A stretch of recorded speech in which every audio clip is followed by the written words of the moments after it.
Tired of outdated marketing advice aimed at the industrial and manufacturing space? My name is Selim Malouf. Join me and my co-host Chris Carolyn as we deliver candid insights from growth-minded leaders, helping you drive results and tackle modern challenges. Cut through the noise to get no-nonsense expertise. Welcome to the Manufacturing Marketing Show. Geo Booth wears a lot of hats. He leads a flame barrier business for a leading textile company. He's a songwriter and a performing musician. For the past 3 years, he has served businesses as a Business Made Simple certified business coach. He serves the textile industry on the advisory board of Gaston College's Textile Technology Center. He's a member of the International Sleep Products Association's Sleep Product Safety Council and serves his church as an elder and mentor. He has a bachelor's degree in Spanish from Davidson College and a Master of Science degree from the Institute of Textile Technology. He is the husband of one, the father of two, and the grandfather of four. He is also the founder and CEO of MajorSage Business Coaching, where he intends to make 100 millionaires over the next 15 years. Geo, welcome to the show. Thank you for being our guest. Oh, I'm honored to be with you. Thank you. So, Geo, there's some great accolades that we talked about in your intro, but I would like you to dig deeper on your experience, 30 years of doing, sales in the industrial and manufacturing space. That is a wealth of knowledge that we want to learn more about. Well, I just want to point out at the outset, Selim, that time will give you the same opportunity. So when you get to be my age, you'll have the same accumulation, I hope. So ideally, what I want to do is turn my experience and the knowledge into wisdom. So that means that I've really applied it. But yeah, I mean, I'd say the big thing is, I had the good fortune to graduate college with a Bachelor of Arts in a language.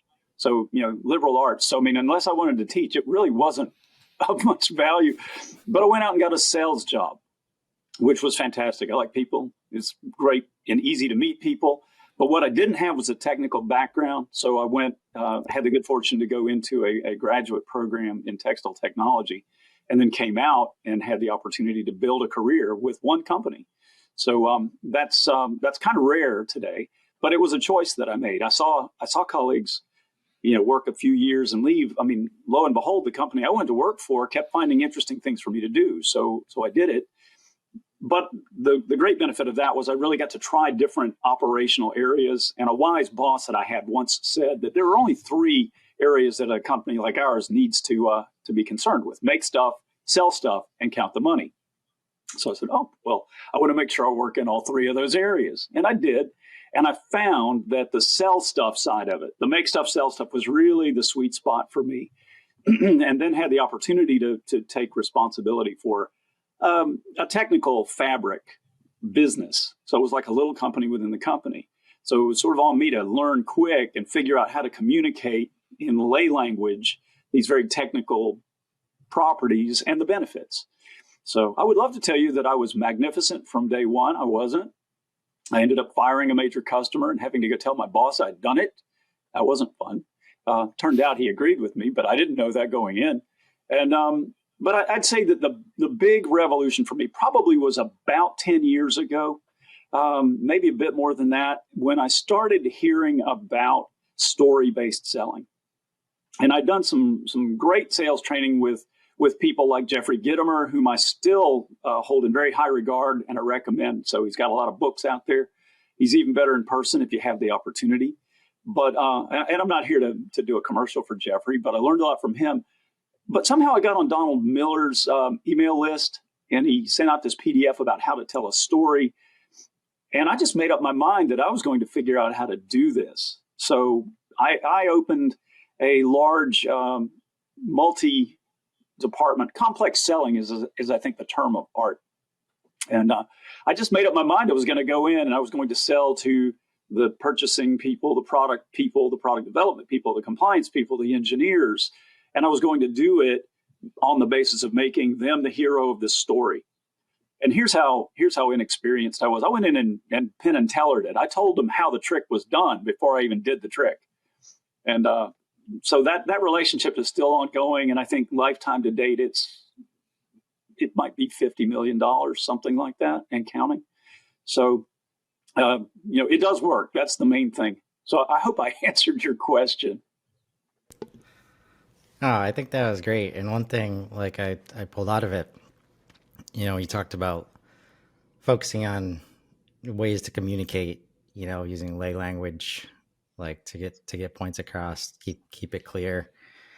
And one of the things we're trying to do with this podcast is overcome some of the challenges we've had internally when either not being able to communicate the right way as we run into challenges around change and transformation, inside these organizations, which it sounds like you're in a great place and you had a little bit of empowerment to do that. You also took a little bit on yourself, to make sure you were, at the top of your game. So I was hoping you could speak to, that point of like sometimes we can be so good at talking to, external stakeholders and then just like lose that ability to communicate in simple ways internally. How did you approach this as you were, either helping your organizations change, then, or even now as you start to coach other organizations? Yeah, I think there's the old saying is familiarity breeds contempt. I think there are things that people feel free to say to their spouses or their children that they would never, ever say to somebody that they know in the office or at the grocery store or at church or wherever. And so I think some of that is just being mindful that, it doesn't matter what it says on your business card, you are selling. You are selling all the time. You're selling yourself. You're selling your ideas. So I think that, realizing that and just taking the time to take one step back and say, all right, what is the best way to connect what I'm trying to accomplish with the satisfaction of what they need? So I think, I did some things as a dad. I think one of the famous ones that my adult sons now like to read back to me from time to time is, this is not a democracy, it's a monarchy. Well, yeah, I'm a king and you're a peon. That's, nobody wants to hear that. So I think, and this is a big generational shift. I think people my age and older, and I'm kind of right on that cusp of Boomer and Gen X. So, I have all the annoying characteristics of neither and both at the same time. So make of that what you will. But I think that the relationship between people who work for a company and the owners or the leaders of the company is really changing in some significant ways. It used to be possible to say, do it because I said so. And that just doesn't sell anymore. And I mean, anybody who's married who turns to, his spouse and says, do it because I said so, is probably going to be sleeping on the couch. Yeah, that was a perfect way to put it. So and that's the challenge, because at least me personally, as I was bringing new concepts and, knew there was buy-in, to do new things. But then when we got into doing it, you just run into obstacles naturally, as a part of any kind of people management activity. So how are you taking leaders from there, from the just do it, I'm paying you, it's your job, to where they need to be, now? And, one of the other goals with this podcast and what we're trying to do from the outside is a little bit of taking the kid gloves off too, right? Mm-hmm. Using some radical candor. These companies are getting left behind, and these challenges are not going to go away if they can't figure out how to transition.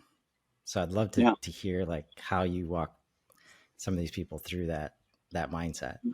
Well, I love the question, Chris. And I think part of the generational issue is that the people who've gotten used to doing it their way, their only management tool is a hammer. So everybody working there is a nail, and worse, any consultant that I hire from the outside is a genius, and all the rest of you people with your suggestion box things are wasting my time.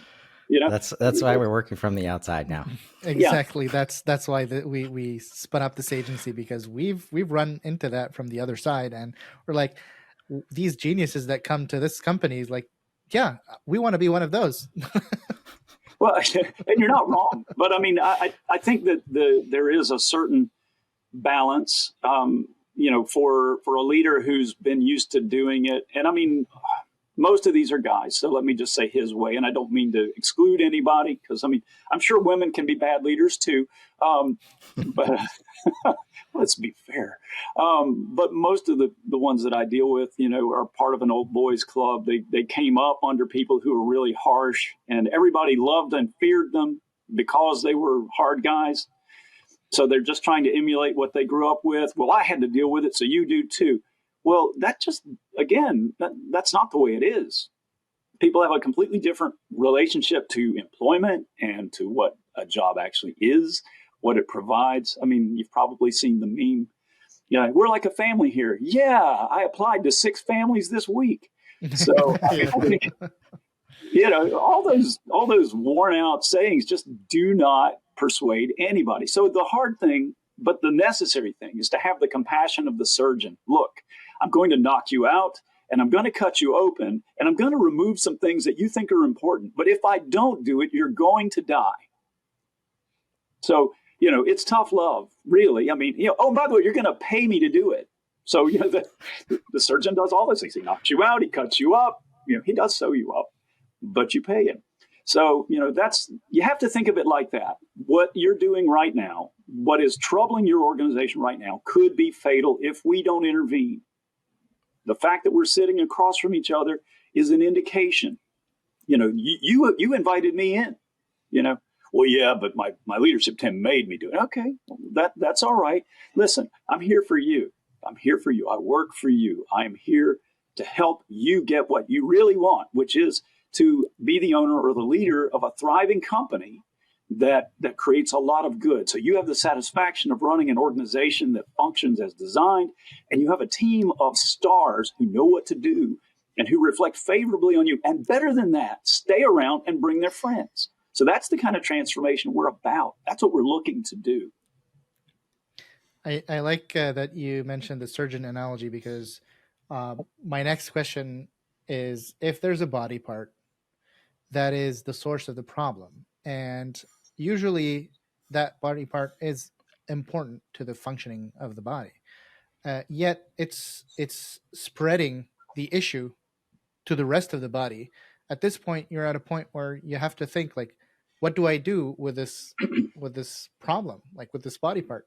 Do I amputate that body part? Do I try to cleanly start like cleaning up the problem? Like, it's a tough situation when there's a big pillar in the organization that is the one that is stopping that culture shift and is kind of upholding the status quo. How would one approach that? Yeah, I mean, amputating the head is never a good medical outcome. So, there are limitations. But I do think that, but I think there are times when a company's publicly traded or there's an advisory board with enough authority. I mean, they will remove a leader. So sometimes it is necessary to decapitate the organization in order to save it. You can't do that with a human being, of course. Why did I even say that? Kids, don't try this at home. It's harder than it looks. But I do think that it really is about trying to change a mindset, and it's a more gradual kind of thing. I mean, I think a lot of the older school leaders tend to be, at least if you ask them, rational and facts-based and logical. So if you can lead with dollars and cents, look, this is what it is costing you to do it the way you're doing, then I think that ends up being more persuasive. Well, what do I do? Well, look, we're going to have to send you to charm school, which is a quaint old-timey term that they would understand. Charm school, I don't need that. No, listen. Yeah, the guy that I worked for, they called him the chainsaw. Everybody loved and feared him. It's like, yeah, and you want to be loved and feared. It ain't working. You can't get people to say yes to your employment offer because everybody knows via Glassdoor or the grapevine that you're a screamer. that you're a tyrant, that you throw tantrums, that you fire people on whims on Friday afternoons, whatever it is, right? So, I mean, so we're going to have to do something different. Oh gosh, who's the guy? Can't think of his name now. But anyway, one of his famous sayings is, "What got you here won't get you there." Marshall, but it's that same idea. It's like, yeah, this worked. What was needed to get this business off the ground or to take it to this level of success probably did rest to some degree on your doing it the way you have done it. But now we're at this generational shift. And, the decision-making thing is not the highest paid person in the room, the hippo model. It's not that anymore. People want collaboration. They want visibility. They want to know that you hear them, you see them, and you're taking them into account. And it's not hard to do. It doesn't cost you a whole lot of anything. The money comes in installing a system like Culture MRI. And that's where you have a dashboard that sort of points out, all right, this is, these are the vectors of people's success and significance, and this is how we help them understand how their work connects to the overall health of the organization. But better than that, it helps you understand why and how, when you get it right, these expenses, these cost drains diminish and your profitability increases, your effectiveness increases, your retention increases. So that's kind of the thing that we're aiming at. So like I said, I think, the older and more set in their ways a leader is, the more you have to come in with dollars and cents thing. They're going to make an emotional decision, and then they're going to backfill with reason and logic. That's just the way human beings work. I mean, if you watch the original Star Trek, and I grew up with it, Spock, he's a fictional character. I mean, there may be some actual literal Spocks walking around, but generally they don't play well with others. So, yeah. I like how you put it, because like a lot of what we do is about bringing visibility and is about like bringing data and surfacing it to make the right decisions.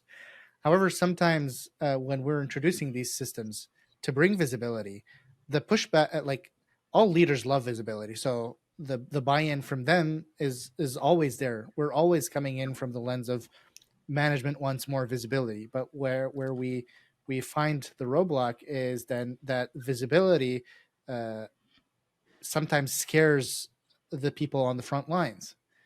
And suddenly it becomes like a philosophical challenge of like, no, why do you need this visibility? Are you trying to watch me? Are you trying to, are you monitoring my activity? Like, so in those cases where like, how does one approach that culture change of it's not a hidden process anymore, but it's not because we're trying to punish you. It's because we're trying to understand the organization as a whole. Yeah. I mean, I love the question.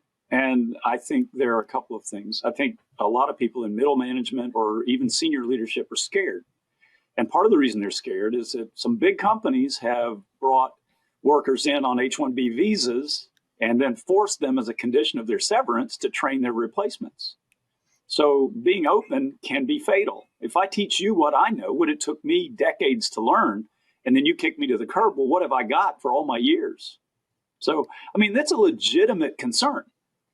So I mean, so I think smaller and family-run businesses are less prone to do that kind of thing. But anybody who can read the news, whether they do it on a newspaper, the old dead tree thing. There used to be these things called newspapers. They showed up in your driveway every day. But whatever news sites you partake of on your phone or via the web, you can see that these things are happening. So, I mean, I worked in a technology research group earlier in my career, and we were fielding diagnostic expert systems. So what we were trying to do is collect the wisdom of experienced machine repairers, troubleshooters, and distribute it more widely for the benefit of the organization. And they were guys. These guys flatly refused to cooperate with us. There is no way I'm letting you replace me with a computer. It's like somebody still has to do the hands-on work. You're still valuable as the senior, most knowledgeable person. We did have some machine learning way back in the 90s working on this. They would not budge. They wouldn't, and you couldn't make them.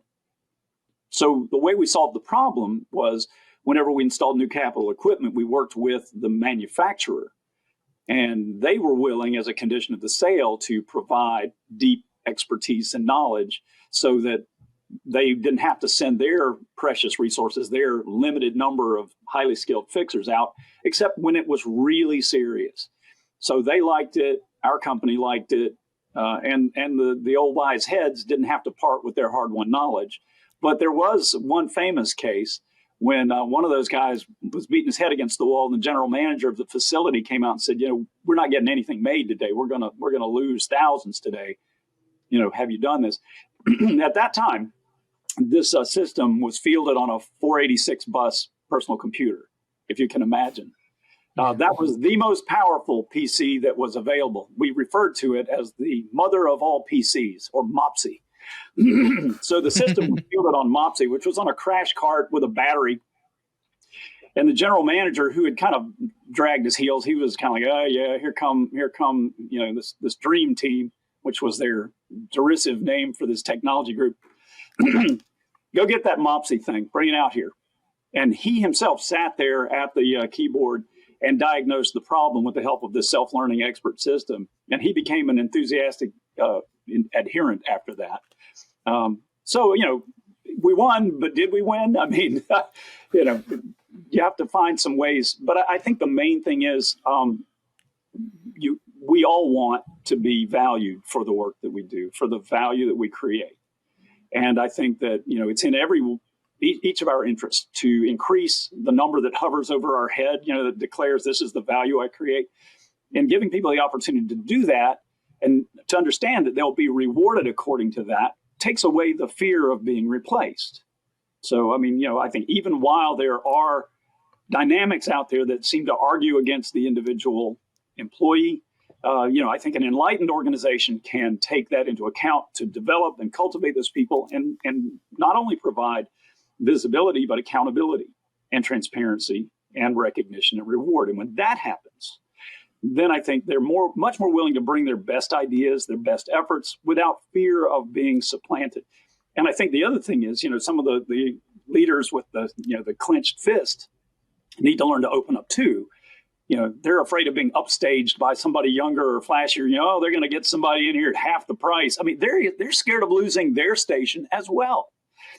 But I think that, any leader who's at the helm of a thriving organization, just like the coach of a winning football team, what kind of job insecurity does that one have? Yeah. Team's winning. You're set. You're good. You're going to get a bonus. Are you kidding? You might even get a ring. So, I think that's some excellent points there. Because even if, and it's interesting, sometimes the most empathetic leaders, have the hardest time starting to implement change just because they see all these different dynamics, and it can overwhelm very quickly because you can get yourself into a lot of trouble. Like, you can't just create transparency out of nowhere, for the reasons you guys described. And I think internal communication, and the structure to support culture change and really any kind of change management has been overlooked or not well understood in the organizations, I've been party to. And so I'm super interested in how you approach that. It sounds like there's some charm school, on the table, but also it's got to be more than, okay, we're going to have an all hands every month and we're going to, talk at you about all of our goals and, metrics and, hey, you guys we're everybody's bonus is going to be related to, EBITDA, because that's us all working together, and, everybody should be, all rowing in the same direction for that. But then when you hear on the other side, well, my team's shorthanded and I feel that those records that we're breaking every day is on my back. So until we fill out the resources, so all these dynamics, not only how do you help them start communicating, but also do it in a way that there's actually a conversation, going both ways. Yeah. Well, I think I think two things, and the first one is that culture change really can't happen from the ground up because that's called a revolution. Um, now you can do a lot good with a revolution, but it's not going to leave the organization or the organism the same, right? So culture generally is a reflection of the leadership, and I think it starts best from the top down. But that is also, as we've discussed, one of the hardest things to do because, if somebody's happy with their income, happy with the regard they have in the community, all of those things. I mean, something has to happen that's a bit of a crisis to get them to think about something different. So as challenging as the current economy is, that might be the wake up signal that some of these folks need. So that I think is the first part of it.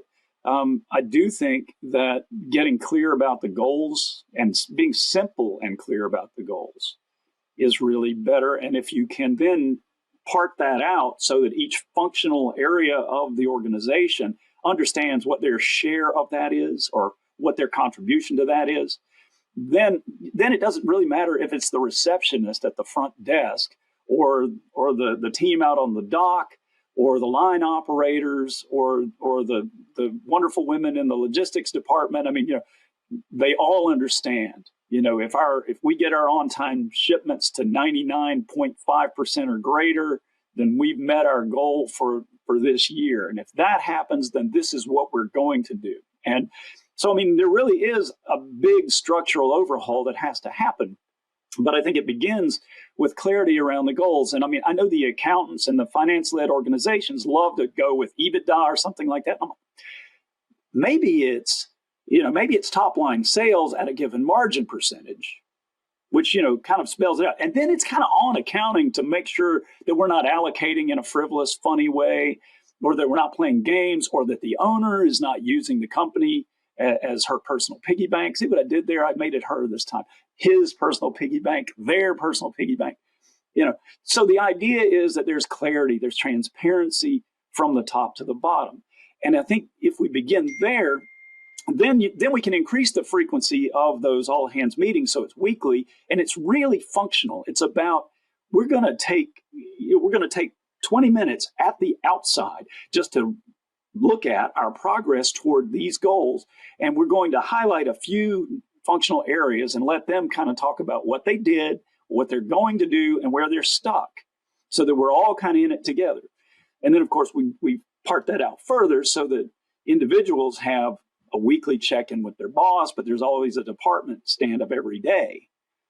Senior leadership meets weekly, whole team meets weekly, department meets daily, and then the boss and the individual employee, boss is such a weird dated word, but the leader of the team and the members of the team have one-on-one check-ins. And then, the other thing that I think is revolutionary, and I mean, I have to credit Don Miller for this because I didn't invent it, it's quarterly performance reviews rather than annual performance reviews. I have a lot of friends in HR. They're wonderful people. They're great golfers usually, but they're and I don't play golf, which kind of leaves me outside, I guess. But the annual performance review is too late to do anything. It's too late to do anything, and people get surprised and they get bitter because they're expecting to get a bonus to build a pool, and they end up being gifted the Jelly of the Month Club. That was a Christmas Vacation reference for those of you who. Anyway, don't go put the down payment on the pool. But if you have a quarterly performance review, then there's time. These are the things that we need to focus on for the next 90 days.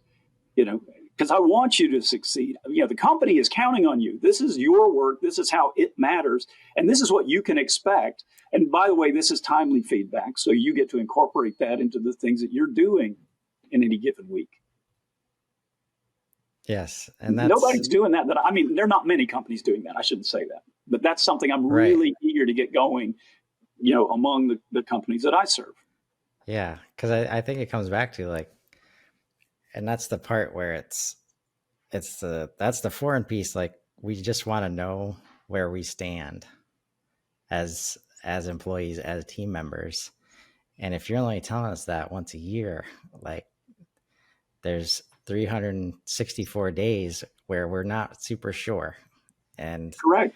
that's what I've seen kind of increase is, with COVID, just the places for uncertainty and the intensity of the uncertainty has just, grown exponentially. And that's just, why we need to bring these systems in, bring these new processes and create transparency. Because at the end of the day, I think that's often underrated, just the feeling of uncertainty, just creates a lot of space for dysfunction, in the organization. And Yeah. speculation. And Yeah. speculation. And eventually it's going to transition to the customer experience if it's not already. Because it's interesting, like, the companies I've been in, like, they were growing, like growth was happening to them, right? So it's not as simple as, showing a bottom line, like revenues and like, no, they actually can't handle the revenue that's coming in, and you can see it on the ground floor. And that's where just the internal communication and the systems required for that is just so important. So when you started talking to me, about placing a system and a method around, helping retain employees, like helping move culture in the right direction. You mentioned Culture MRI earlier. Like, I was very intrigued and would love you to take us through kind of, your surgical approach, the tools that you use in helping leaders, overcome this challenge. Yeah, well, I'm a certified partner with Culture MRI, but it's nothing that I invented. I learned about it through a fellow, a certified guide. I'm not a guide. I'm a certified VMS business coach. But I became fascinated with it because I see it as a perfect gateway to affect the kind of change that I think is needed. Top leadership really needs to understand, how are we doing? So Culture MRI begins just the way a medical diagnostic would, but in this case, you're not just checking in with the biological systems. How's the endocrine system doing? How's the digestive system? How's the circulatory or the reproductive? So it's the different functional areas, but the goal is to have every member of the team participate in this assay. And it's really based on Maslow's hierarchy. So you're talking about survival and then success, So, I mean, you're sort of ascending, but the gauges and dials that are displayed on the Culture MRI dashboard are really composites of all of those inputs. So you can kind of see that we had, maybe we had 38% participation in this, because some of the people are older and they're scared that, if I tell what I really think, they're going to hunt me down and fire me, which is a real problem that you have to overcome. But you get to, is this a statistically valid sampling of the people who work here, or are all of these cranks with an axe to grind? I mean, so there's a certain amount of, you have to accept the data, of course, or you really might as well not do it. But you also have to just be willing to take one step back and go, okay, does this make sense? But once you have that, then it begins to explain, here's what this costs you. So here are the opportunities for savings. And in my case, once that's in place, there is a charge to begin that process. And maybe a company goes, we're good. We can take it from here, and that's fine. But if they want to retain me to install and implement phases 2 and 3 of what I'm calling the MajorSage magnetic transformation, which is really, I'm saying that's how you become the go-to employer for today's workforce. So that's my little catchphrase and tagline, coming soon to a landing page near you. Did I just do a crummy commercial? But the idea is, if they want to, then my pricing to them is really based on the value that we would create based on what the MRI discloses. So if you go to your physician because you've got a pain in your side, and they do an MRI and they go, it just looks like a pulled muscle. That's a lot of expense to find out you got a pulled muscle, but you don't need surgery. If, on the other hand, we've just discovered a mass on your lung, and we're going to refer you to the surgeon because you need to have an intervention right now, then it's valuable. It's valuable. So, I mean, again, I don't expect that companies that are feeling fat, dumb, and happy are necessarily going to reach out to me. But the ones who already know that there's something going on, and the easiest symptom is, I can't find good people. I'm making offers. I think I'm paying competitive wages, and nobody wants to play with me. And it might be they want to work, but they don't want to work for you. And they might not want to work for you because your culture is old timey, because it's antiquated, because Glassdoor is ratting you out for the screamer that you are. Shame on you. But anyway, so how have you seen, some of the successful shifts, take place, especially when it comes to, finding new talent? Because that's definitely all over the place right now. And ultimately one of the main reasons, we got to do this, because it's tough to see, businesses that have done well, like for a long time, they have a great product. They've been a great servant to the community. mm-hmm. And now they're having these challenges because they just don't know how to explain that to the outside world, right? It's like a job description is, we've been in business 50 years.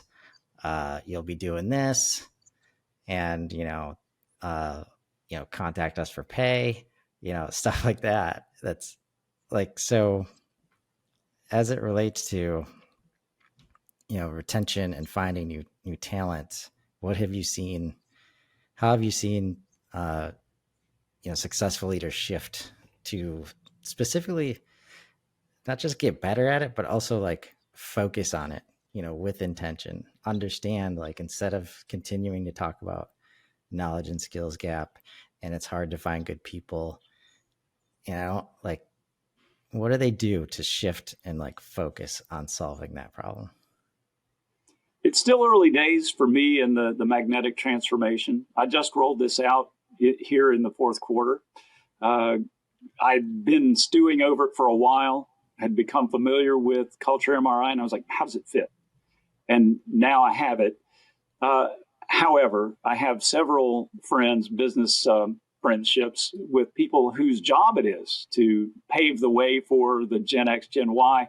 In my conversations with them, if I have this product, if I'm helping companies change in this way, do you think that is the right path? And they're like, that's amazing. That's amazing. And that's been kind of the universal thing. So I'm pushing really hard to get some people in the boat. I'm having a lot of conversations where people are saying, we need this. We need this. Okay, fine. Let's do it. Let's get started. Would you like a proposal? Yeah. And then of course you get into that thing. But I know it's coming, and I know it's the right thing. But I would love to come back, at your pleasure, a year from now, 2 years from now, whenever it's convenient for you, to talk about what we've actually done, because I know it's coming. But I don't want to overstate it. But I think a lot of the leaders that I'm talking to are saying, I don't know that they're not going back to their places going, I want to try to do this on my own. And I mean, at one level, if they do it on their own and they make it happen, and I don't get paid, but okay, that's my problem. But if they're making a more just, more equitable, it's the microphone, it's not me. If they're making their places of work a whole lot more hospitable to Gen Y, Gen Z workers and everybody else, then that's a win. I just don't get to take credit for it. That's fine. But really, I want to see people in this younger cohort find the dignity and the joy of working for a great organization where they know that their contributions matter. They show up every day checked in. I mean, Gallup, I think, did a survey a year or two ago that said something like 3/4 of workers are not engaged. We had the whole phenomenon of quiet quitting. And then we had quiet staying. Or quiet leaving. And, so I don't know. I mean, I think that there's, I think there's a lot of work to do. And I think that there are people who just need to know this exists. And I think once that happens, I think they'll grab onto it, and we'll be way busy. It's interesting you mentioned quiet quitting, because I have a question that is coming from a point of view of this is from personal experience, but my question is coming from a point of view where I'm coming on like 10 years of professional work. I have worked with companies on the tail end of the old ways, and I'm seeing companies, wake up and start transforming their cultures.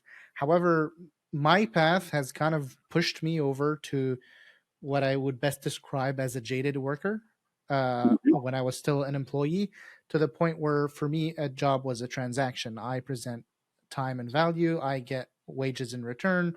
That's the extent of the transaction. That's why I felt towards the end of my, like, when I was still an employee, uh, I found myself not really being receptive to any culture building initiatives, Mhm. be it good culture building initiatives or bad ones. Bad ones are easy to sniff out. You can see them a mile away. But even when there's some good culture building initiatives, I found myself to want to, self select out if I can.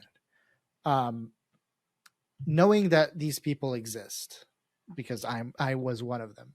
How do you approach, culture change? And uh, like, if like, it's a tough question, I guess. Like, how do you deal with people like that and make them want to be a part of an organization and a culture versus it just being a transaction? If I came into the organization where you were employed at the time, and I gave a presentation about Culture MRI, and I explained what we were looking to do, would you be willing to participate in the survey? I mean, that's the first I'm question. Do I need to tell you on I'm that? sure I'm sure I would have, and I Okay. would now. But I guess to better like describe it is, at that point there were I had priorities. My priorities were better compensation, better PTO, better work life balance, and their priorities were making sure that we're all like working better together, making sure that the culture fit. And there was like this disconnect of, well, I'm being candid and voicing that my priorities are, I want a better compensation package. You're ignoring that and trying to do basically like bring they were bringing like food carts and saying like, hey, you get a 2 hour break to go get free food on us. Like, Hmm. Yeah. that's where I'm coming from, basically. Oh, I get it, and I like that because I appreciate the candor on it. I mean, one of the things that I like to say in jest is I'm not a cynic, but I play one at work. Yeah. Um, the, you're not going to go broke, betting on cynicism as a part of human nature. You won't. However, I do think that sometimes your money's no good. So employers want to put in a ping pong table, or they want to create nap rooms, or they want to, they bend way over to give younger workers what they think they want. And it's all external stuff. All of the bludgeoning the team over meeting the quota and all. Yeah. Hey, look, the quota is real. It has to happen. If we don't produce this many units and sell them at this price, at this margin, we're not going to be here. So, I mean, I do think that there is a correct approach, but in your case, the cereal bar or the free food or the massage therapist coming around, it's like, I don't really want a stranger touching me while I'm at my desk. Thank you very much. You know, I mean, but some people think that's just the most amazing thing. So, let's at least admit that it is possible that some companies could implement a cultural transformation, and it might not be a good fit anymore.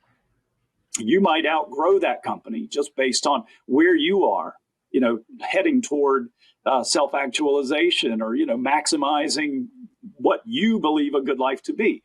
I will say, though, for most people, they haven't experienced anything remotely close because it is that transactional thing, and it starts with what we call functional areas of the company. I used to love personnel as a department title. I mean, human resources to me sounds like carbon-based spare parts. Yeah. And Charles de Gaulle famously said that the graveyards are full of indispensable men. So I agree that, nobody is ultimately irreplaceable, among humanity. However, it's also a mistake to believe that any person can be dropped into any job up and down the line, up and down the hierarchy, and do an equally good job. So this is the benefit of things like the Enneagram, or things like Patrick Lencioni's working genius, or any of the things like that that help people really figure out how they're wired, where they're really excellent, and where they're going to do the best job. So, so some people will outgrow an organization. That's correct. But I think let's at least do the work to make an organization that creates really clear understandings. So transparency, visibility, accountability. And that's big for the younger workers. I mean, if a senior leader does something terrible and there's a double standard and it's evident, that will poison the rest of the company for a long time to come. Oh, yes, I see. The high dollar theological word is antinomianism, also known as rules for thee, but rules for me, but not for thee, right? Yeah. Or the other way, depending on the perspective. So, so let's have transparency. Let's have accountability. Let's have visibility. Let's have recognition and reward, and let's have that from the top to the bottom. So let's also talk about it, because you mentioned compensation, and I do think the methodology with the quarterly performance reviews should be implemented in the framework of here's our bonus structure. So if you're at your level of expectation, you're performing to expectations, then your bonus would be this % of your total salary, or however it's calculated. If you're exceeding it, then it will be this. But that will apply to everybody working here.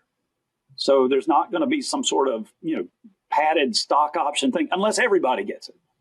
Now, that's me and a recommendation as somebody's business coach. Are they going to do it? They should. Will they? I don't know. I hope to persuade them that they should. But the idea is it should be clear what you should expect if you're performing at or above expected levels. So what about cost of living increases and all of that? I mean, do you need to be the highest paid organization in your market, in your area? Look, that's like a game of King of the Hill. There can only be one. So you're the highest payer today, and then next week your competitor, Cogswell Cogs, outbids you by 50 cents an hour. Are you gonna see it, or are you gonna raise it? And this is it's just a no-win kind of thing. But I'm saying if you've created this culture where people are seen and valued and allowed to show up and bring their best, and they understand why it matters and what they get when they do, then you don't necessarily, yes, you should always pay market wages, but you don't have to be the highest paid. And that will really frustrate the people, the propeller heads, who just think the answer is more money. More money with more misery is not a good deal. I'm glad you put it like this, because that is exactly why I became who I was at the tail end of my employments, because I was the person who wanted to pitch in. I was the person who was bringing new ideas, new initiatives, and getting swatted down and getting told, like, no, this is not how we do it. No, we don't have resources for this. No, you don't get to work on this project. No.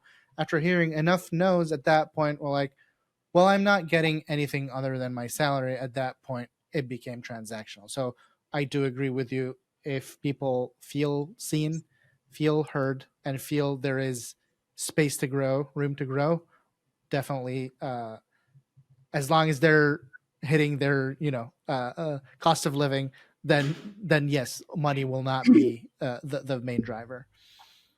Yeah, and I love this conversation, because it just reminds me of things I used to say inside of the organization that wasn't always received well, and that is, not everybody is going to be a fit for this change, and you do everybody a disservice.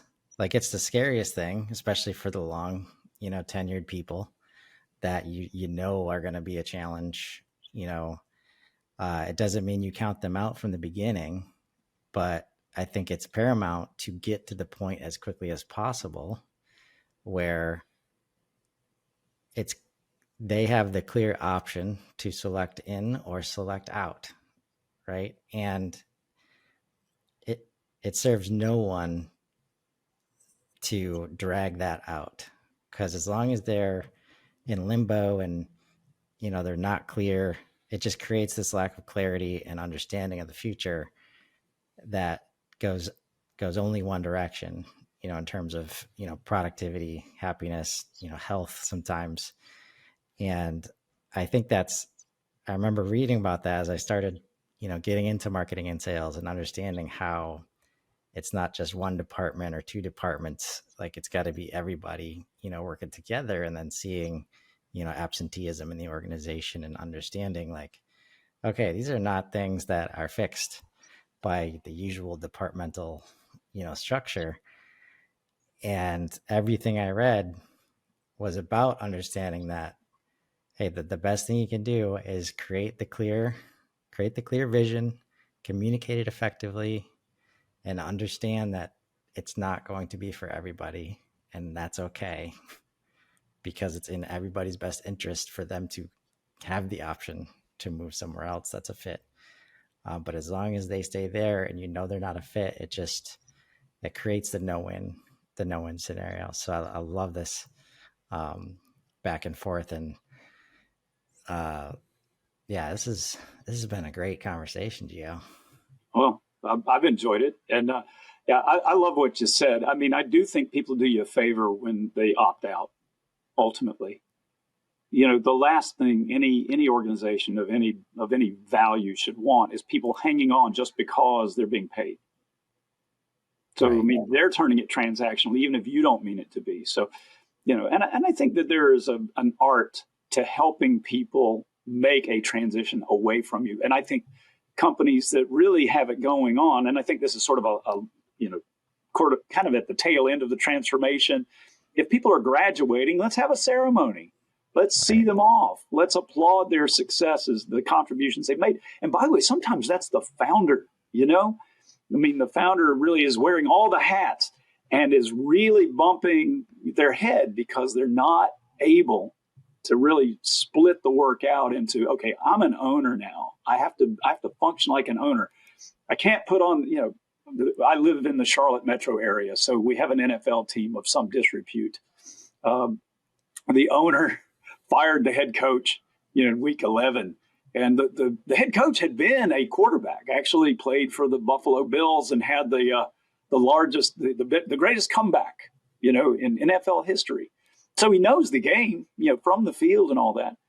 And, without getting too deep into it, and I don't want to say anything unkind, but it appears to me that the owner believes that he would be better off putting on the helmet, the pads, and getting on the field. It's like, no. Be an owner and let the football people do the football part. You just do the money thing and, make something that the public likes. And it's a whole different thing. So, yes, put your people in a position to win.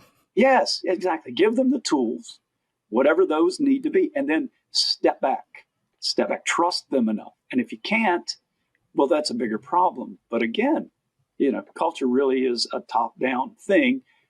When everybody else understands that the leadership is on board with it and they really mean it and they're going to do it, and they even demonstrate some accountability by, owning it when they violate the new norms, then I think that earns a tremendous amount of goodwill.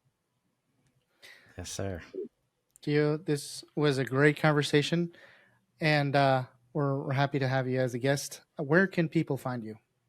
The easiest way to find me is at my website, MajorSage.com. I'm also on Instagram 5 days a week. Well, actually, I look at it all the time. I'm not allowed to say that. But anyway, it's majorsage.business.coaching. And I'm also on LinkedIn under my name, Geo Booth. So would love to connect with anybody who's interested in transforming their culture and becoming the go-to employer for today's workforce. Thank you again, Geo. And for everyone listening, we hope to see you in the next one. Thanks, Geo. Thanks again, fellas.